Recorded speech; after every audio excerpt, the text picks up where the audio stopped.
जय हिंद, वंदे मातरम। दोस्तों, मैं रवि पांडे अपने YouTube channel study with Ravi sir में आप सभी विद्यार्थियों का दोस्तों का स्वागत करता हूं। दोस्तों, सांख्यिकी कक्षा 11 गुजरात बोर्ड के अनुसार पाठ 4 अपकिरण के माप का दोस्तों हम अभ्यास कर रहे हैं। अपकिरण के माप के अंतर्गत जैसे कि दोस्तों 4 मापों का समावेश होता है: विस्तार, चतुर्थक विचलन, माध्य विचलन व प्रमाप विचलन, जिसके अंतर्गत दोस्तों हमारा अंतिम टॉपिक जो है प्रमाप विचलन का दोस्तों हम अभ्यास कर रहे हैं। प्रमाप विचलन के अंतर्गत दोस्तों पिछले टॉपिक में हमने जब सूचना अवर्गीकृत प्रकार की हो तो उससे जुड़े हुए दोस्तों हमने 3 प्रश्नों का अभ्यास किया था। तो दोस्तों वो प्रश्न अच्छी तरह से आपको सबको समझ में आ गए होंगे यदि आपने उन प्रश्नों को का वीडियो देखा होगा और उस चीज को उन प्रश्नों को दोस्तों यदि आपने सॉल्व किया होगा। दोस्तों आज के टॉपिक में जो है सूचना बी प्रकार यानी कि जब सूचना वर्गीकृत प्रकार की हो तो उसके लिए प्रमाप विचलन गुणांक या प्रमाप विचलनांक की गणना किस प्रकार से की जाएगी, तो उससे जुड़े हुए प्रश्नों का दोस्तों हमें अभ्यास करना है। तो चलते हैं दोस्तों, देखते हैं प्रमाप विचलन और प्रमाप विचलन गुणांक जब सूचना वर्गीकृत प्रकार की हो तब। सूचना वर्गीकृत प्रकार की हो तब। तो दोस्तों मेरे YouTube channel study with Ravi sir को लाइक, सब्सक्राइब और शेयर करना ना भूलें। तो दोस्तों जब सूचना वर्गीकृत प्रकार की हो तब, तो उसके लिए दोस्तों जो माध्य का सूत्र होगा, माध्य बराबर दोस्तों हो जाएगा सिग्मा एफ आई एक्स आई के बटे में दोस्तों क्या होगा, एन होगा। तो मध्यक की जो गणना होगी सिग्मा एफ आई एक्स आई के बटे में एन। विचरण को जो है एस स्क्वायर के द्वारा दर्शाया जाएगा, जिसमें करनी नहीं लगाना है आपको, यहाँ पर करनी बाय मिस्टेक लग रही थी, कट कर दिया गया। सिग्मा एफ आई एक्स आई का स्क्वायर अपॉन में एन माइनस एक्स बार का दोस्तों क्या हो जाएगा, होल स्क्वायर हो जाएगा। तो विचरण की जो कैलकुलेशन है सिग्मा एफ आई एक्स आई का स्क्वायर अपॉन में एन माइनस एक्स बार का दोस्तों होल स्क्वायर हो जाएगा, जिसमें प्रमाप विचलन बराबर दोस्तों क्या हो जाएगा, तो प्रमाप विचलन बराबर रूट के अंदर सिग्मा एफ आई एक्स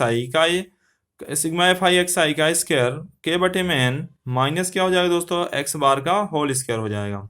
उसी प्रकार से प्रमाप विचलनांक यानी कि SDC standard of coefficient of standard deviation बराबर क्या हो जाएगा, एस बटा एक्स बार, यानी प्रमाप विचलन के बटे में मध्यक, यानी प्रमाप विचलन को माध्य से भाग देने पर जो मान प्राप्त होगा वह क्या हो जाएगा, प्रमाप विचलनांक हो जाएगा दोस्तों। तो दोस्तों चलते हैं इससे जुड़े हुए प्रश्नों का दोस्तों आज अभ्यास करेंगे। 2 प्रश्न आज इस टॉपिक से जुड़े हुए प्रश्नों को हमें देखना है, उसके बारे में दोस्तों हमें समझना है।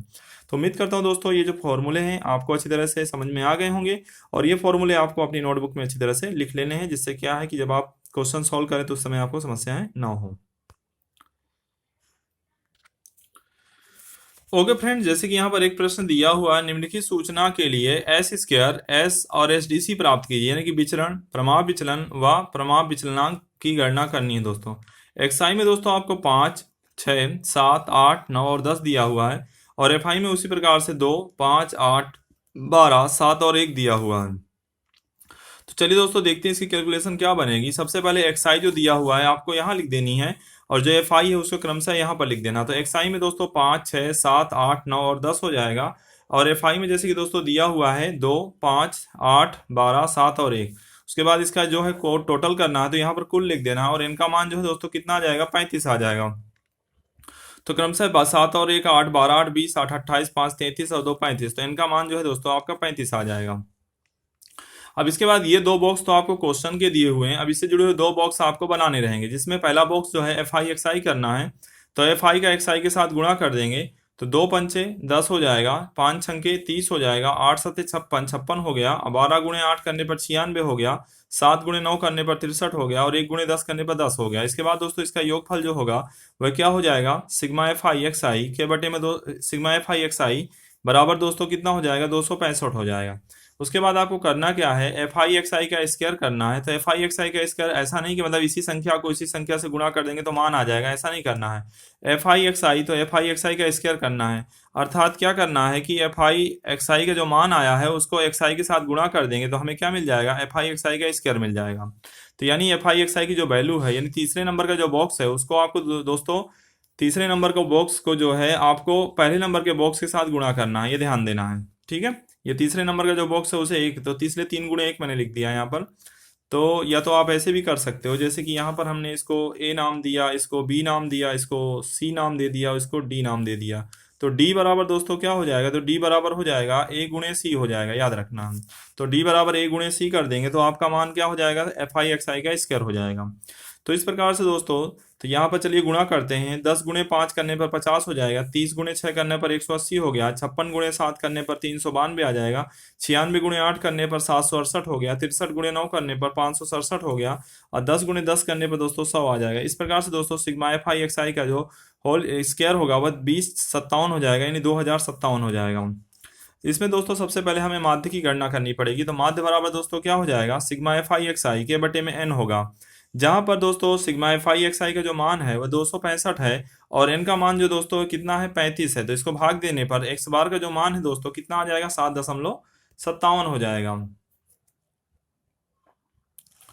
अब इसी क्रम में दोस्तों आगे बढ़ते हैं। तो जहां पर एस स्क्वायर यानी विचरण का जो मान होगा वह सिग्मा एफ आई एक्स आई का स्क्वायर अपॉन में एन, यानी ये जो वैल्यू है यहाँ पर लिखनी है, माइनस एक्स बार का होल स्क्वायर करना है। तो जहां पर सिग्मा एफ आई एक्स आई का स्क्वायर जो है 2057 और इनका मान दोस्तों जैसा कि 35 है, माइनस एक्स बार का होल स्क्वायर, तो एक्स बार की वैल्यू दोस्तों कितनी है, 7.57 का स्क्वायर कर देना है। तो यहाँ पर भाग देने पर कितना आ जाएगा, 58.77 माइनस इसका वर्ग करने पर दोस्तों कितना आ जाएगा, 57.30 हो जाएगा। क्रमशः इसको दोस्तों हम घटा देंगे, 58.77 माइनस 57.3 करने पर, तो एस स्क्वायर का जो मान है 1.47 हो जाएगा, जहां पर एस बराबर क्या हो जाएगा, रूट में एस स्क्वायर, अर्थात रूट में 1.47 आ जाएगा। तो 1.47 का जो वर्गमूल निकलेगा वह कितना हो जाएगा दोस्तों, 1.212, यानी 1.21 हो जाएगा।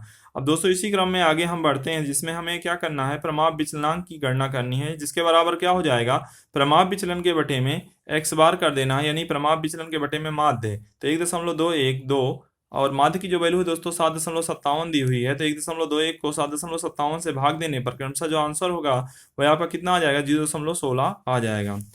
तो दोस्तों ये, आई होप ये क्वेश्चन भी आपको अच्छी तरह से समझ में आ गया होगा। अब इसी प्रकार का दोस्तों एक प्रश्न और देखते हैं, कि जिससे हमारा टॉपिक और अच्छी तरह से क्लियर हो जाए। हाँ तो दोस्तों, जैसे कि ये प्रश्न जो है, निम्नलिखित सूचना के लिए विचरण प्रमाप विचलन व प्रमाप विचलनांक प्राप्त कीजिए। जैसे कि एक्स आई में दोस्तों 0, 1, 2, 3 और 4 दिया हुआ है, एफ आई में दोस्तों 1, 3, 7, 3, 1 दिया हुआ है। तो सबसे पहले आपको करना क्या है कि एक्स आई और एफ आई जैसे क्रमशः दिया हुआ है उसको यहाँ पर लिख देना है। तो 0, 1, 2, 3, 4 हमने लिख दिया, इसके नीचे कुल लिख देना है। और एफ आई में दोस्तों 1, 3, 7, 3, 1 दिया है, तो 1, 3, 7, 3, 1 लिख दिया। तो एन का मान कितना आ गया, 15 आ गया। 1, 3, 4, 7, 4, 11, 3, 14 और 1, 15 हो जाएगा। तो इनका मान दोस्तों 15 हो जाएगा। इसके बाद दोस्तों एफ आई का एक्स आई के साथ गुणा कर देना है। तो 1 शून्य शून्य हो जाएगा, 3 एक कम 3 हो जाएगा, 7 दूनी 14 हो जाएगा, 3 त्रिक का 9 हो जाएगा, 4 एक कम 4। तो क्रमशः दोस्तों 30 बराबर क्या हो जाएगा, सिग्मा एफ आई एक्स आई हो जाएगा। उसके बाद दोस्तों एफ आई एक्स आई का स्क्वायर कर देना, जैसे कि पिछले क्वेश्चन में उन्होंने बताया था कि इसको आपको क्या मान लेना है, इसको आपको ए मान लेना है, इसको बी मान लेना है, इसको सी मान लेना है, इसे डी मान लेना है। तो डी बराबर क्या हो जाएगा, ए गुणे सी करेंगे तो क्या आ जाएगा दोस्तों, डी बराबर ए गुणे सी, यानी ए एक्स आई का एफ आई एक्स आई के साथ गुणा।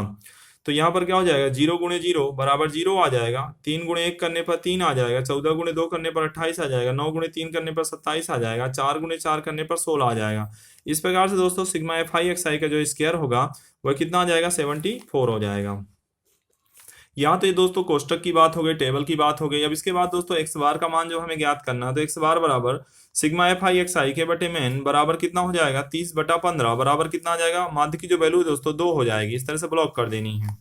उसके बाद दोस्तों विचरण ज्ञात करना है। तो विचरण के लिए जो फॉर्मूला होगा वह क्या हो जाएगा, एस स्क्वायर बराबर सिग्मा एफ आई एक्स आई का स्क्वायर अपॉन में एन माइनस एक्स बार का होल स्क्वायर, जहां पर सिग्मा एफ आई एक्स आई का स्क्वायर जो है वह कितना है, 74 है। तो 74 बटा कितना कर देंगे, 15 माइनस एक्स बार का होल स्क्वायर। तो एक्स बार की वैल्यू दोस्तों कितनी है, 2 है। तो 2 का स्क्वायर कितना हो जाएगा, 4 हो जाएगा। जहां पर 74/15 की है, तो वहां का जो आंसर है 4.93 माइनस 4 बराबर 0 पॉइंट कितना हो जाएगा, 93 हो जाएगा। उसके बाद दोस्तों प्रमाप विचलन बराबर रूट में एस स्क्वायर बराबर 0.93 बराबर इसका जो आंसर होगा कितना आ जाएगा, 0.96 हो जाएगा। यानी इसी चीज को हमने रूट के फॉर्मेट में कर दिया तो ये मान आ जाएगा हमारा।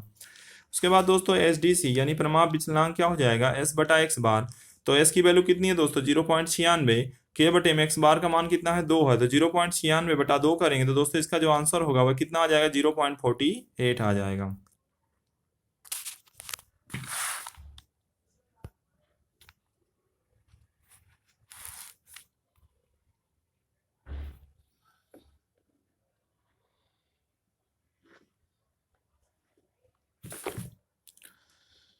तो दोस्तों आज का जो सेशन है यहीं पर कंप्लीट होता है। आज के सेशन में दोस्तों हमने क्या सीखा, प्रमाप विचलन के अंतर्गत जो है प्रमाप विचलन, प्रमाप विचलनांक, जिसमें जब सूचना वर्गीकृत प्रकार की हो तो उससे जुड़े हुए दोस्तों आज हमने दो प्रश्नों का अभ्यास किया। तो इन प्रश्नों का दोस्तों एक से अधिक बार जब आप इनको सॉल्यूशन करेंगे और इसी प्रकार के जो है बुक के जो क्वेश्चंस आप सोल्व करेंगे तो आपको मतलब क्या है, टॉपिक और अच्छी तरह से क्लियर हो जाएगा।